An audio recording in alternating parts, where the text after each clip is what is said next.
And a lot of y'all, it ain't nothing to y'all because it ain't y'all. You know what I'm saying? If it was y'all have something to say too.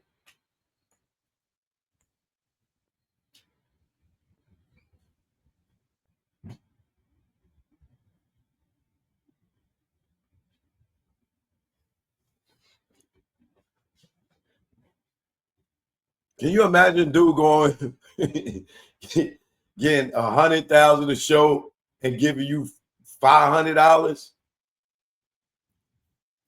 That's cold, bro. That is cold.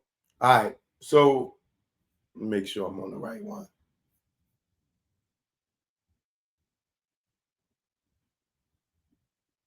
All right, so the defendant continues to collect revenue from streams, syncs, live performances, and intellectual property created through TA's unpaid labor and authorship. Equity prohibits Fat Joe from retaining these ill-gotten gains. Courts in New York have repeatedly held that constructive trusts are appropriate where one party has retained the benefit of another's labor under a relationship of trust reliance. The plaintiff, T.A. the Legend, respectfully requests that this court impose the constructive trust in overall revenues, profits, copyrights, publishing rights, and royalties derived from the plaintiff's uncredited contributions. Order disgorgement of all funds and property obtained through unjust enrichment, require a forensic accounting of all income streams tied to TA's creative labor, enjoin Fat Joe from further exploiting TA's intellectual property without compensation, attribution, and contractual recognition.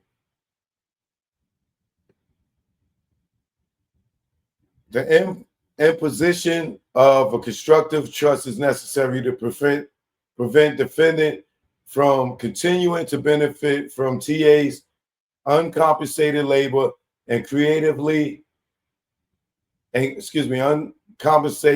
uncompensated labor and creativity in violation of the promises made and the equitable principles of justice and restitution. Count 6, fraudulent misrepresentation. The plaintiff repeats and realleges all preceding paragraphs as though fully set forth herein. Now, this is going to be a bunch of under New York law, a cause of action for fraudulent misrepresentation requires proof of the following elements: a material misrepresentation of a present or past fact that was false and known by Fat Joe to be false, made with the intent to defraud or induce reliance, that the plaintiff justifiably relied upon, and which caused the plaintiff actual damages. In accordance with Rule 9B of the Federal Rules of Civil Procedure, the plaintiff pleads this claim was specifically by identifying the who, what, where, when, and how of the fraud. The fraud, the who, what, where, when, and how. Who, the fraudulent misrepresentation were made directly by defendant Cartagena, who exercised personal control over the plaintiff's compensation, authorship, rights, and touring conditions. The what? Defendant made multiple materially false statements, including that the plaintiff would receive 15% ownership interest in all songs he contributed to. 15%.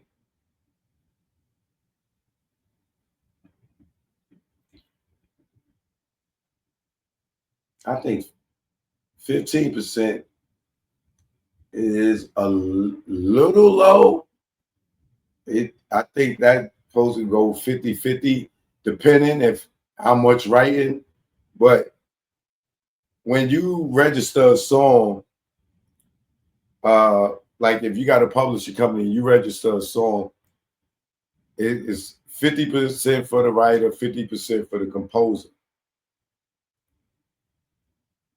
So writers is would be splitting 50%. So him getting 15% ain't that bad, but I probably would want 25 and they take 25 or 50 and 50.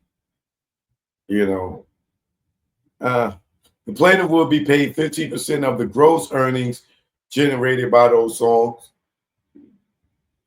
Defendant will issue letters of direction, LODs, designating plaintiffs as a co-writer for royalty disbursement. The plaintiff would be formally registered with PROs, ASCAP, BMI for royalty collection. See, that he should be doing himself. You don't depend on nobody to register your part of a song. Like those are called splits. Like you supposed to have your own publishing company, and you supposed to register your company with ASCAP or BMI yourself. You don't depend. Excuse me. You don't depend on nobody to do that for you because they will rob you. You would think they writing down the splits and putting your name, but if you ain't going on the website and doing it yourself, you don't know what a person is writing. But that goes to lack of experience.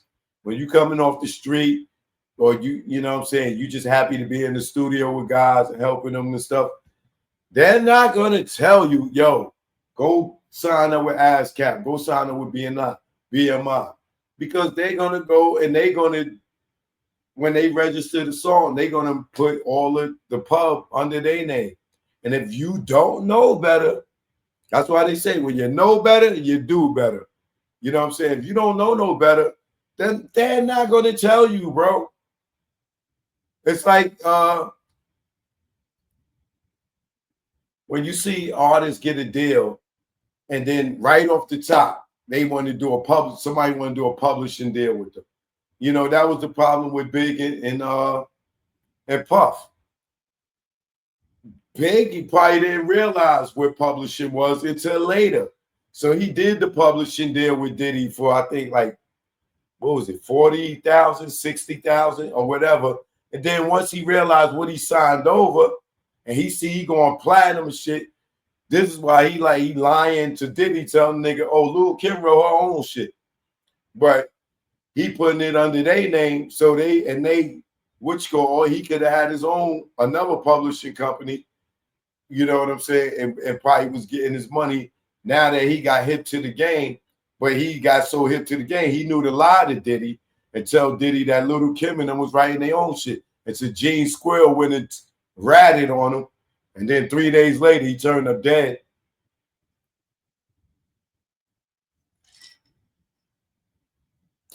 Number 5, the plaintiff would be taken care of financially, and the back-end payments were already occurring or accruing, where these representations were made in private meetings and conversations in New York, Florida, Los Angeles, and on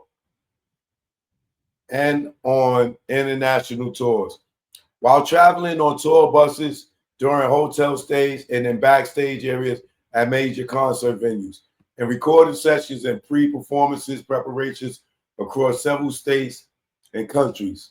When defendant made these misrepresentations as early as 2005.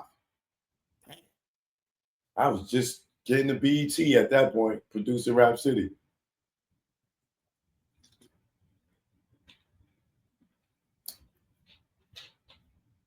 And continue consistently making them through 2020. That's 15 years, during which the plaintiff relied on them in good faith.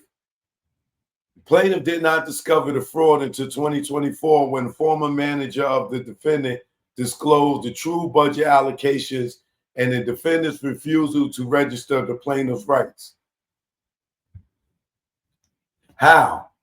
Defendant intentionally and repeatedly made false promises to induce the plaintiff to continue work without adequate compensation.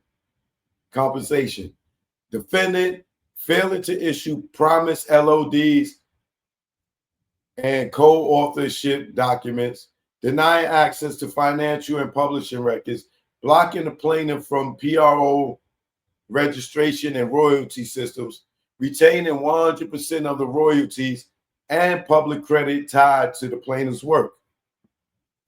The plaintiff's justifiable reliance.